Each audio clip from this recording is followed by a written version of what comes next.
Hey guys, welcome back to the channel. It is me, Frenchie. I hope you're all doing well. We've got another episode of Moneyball.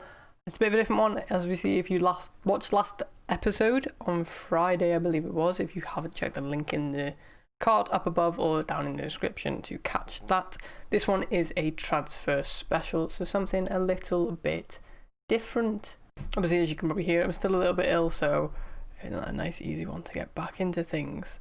I'm not going to show you the table or anything like that. You can wait for the next episode. That'll be out tomorrow.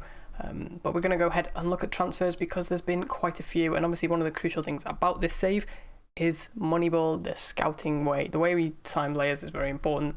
And we've been a bit busy, as you can see. I think that's 4 faces, 3 players out and 6 players in.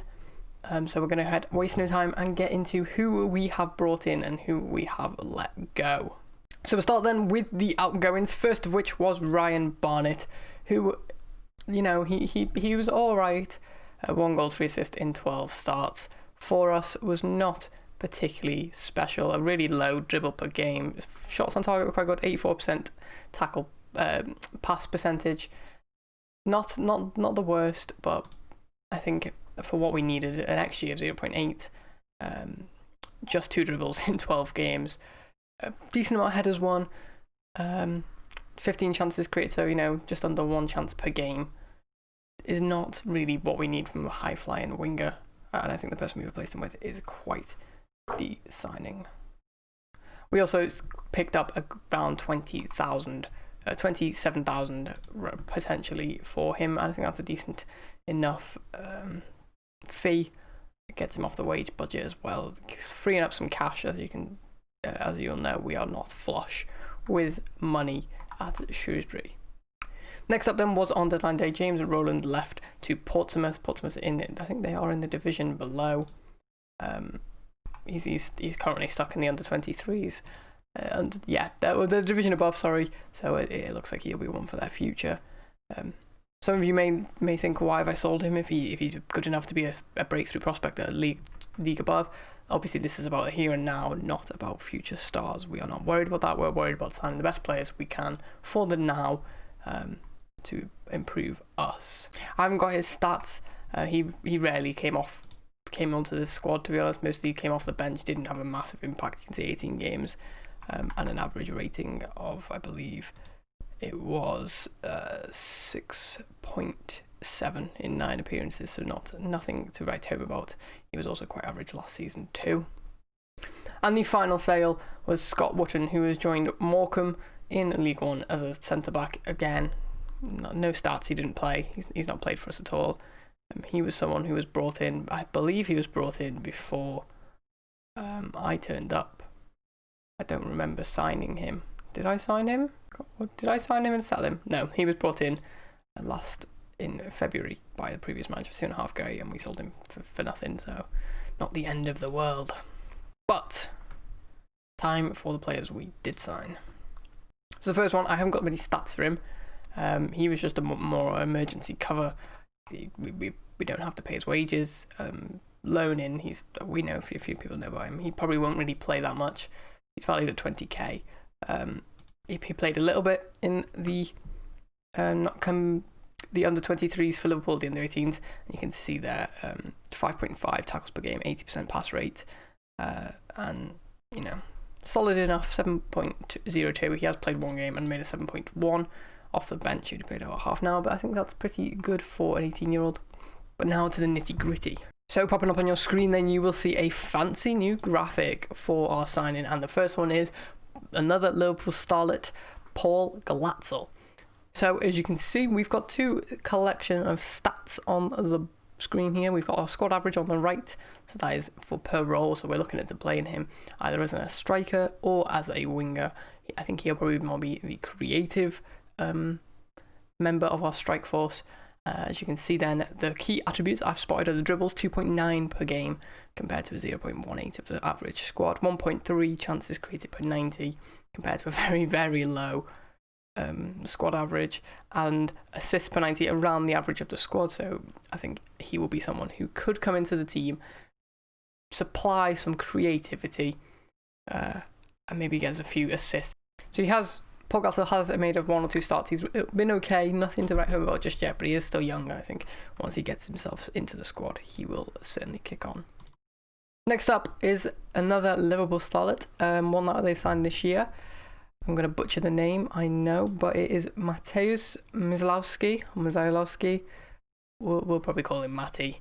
Again, creative attacking, this time as a winger, and you can see those stats, by comparison to the average, are pretty tidy. 3 dribbles per 90, 31 cross attempts per 90, a 17% cross rate, so slightly higher than the squad average. Key passes around 2, which is just a little bit better than the squad average. Assists per 90 is 1 every 3 games, which I think is nuts. And then fouls against, he can pick up a few fouls. He only made about 7 appearances, so it is limited numbers, but I still think some potential there. Another one who has already been brought into the squad, and after just 3 games, he's already bagged himself an assist, so that number seems to be about right. As you can see there, he already picked up 7 fouls against him, so he is already beating his average. And next up is I've found a gem here, viewers. Ian Wilson from Dunfermline Athletic up in Scotland. A few players in Scotland that I think can be bargains for us. So he's going to be playing the midfield role. He can play both roles pretty brilliantly. I think the only one that lets us down is his distance covered, but I think in a squad that requires him to move more, he may do a bit better. So then looking at the stats versus the average, the key standouts obviously are his interceptions at 3.53 per game, an insane amount.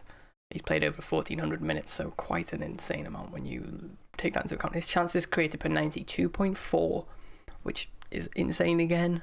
2.4 chances created per 90 is something we desperately need. As you can see, our chances created per 90 at 0.12.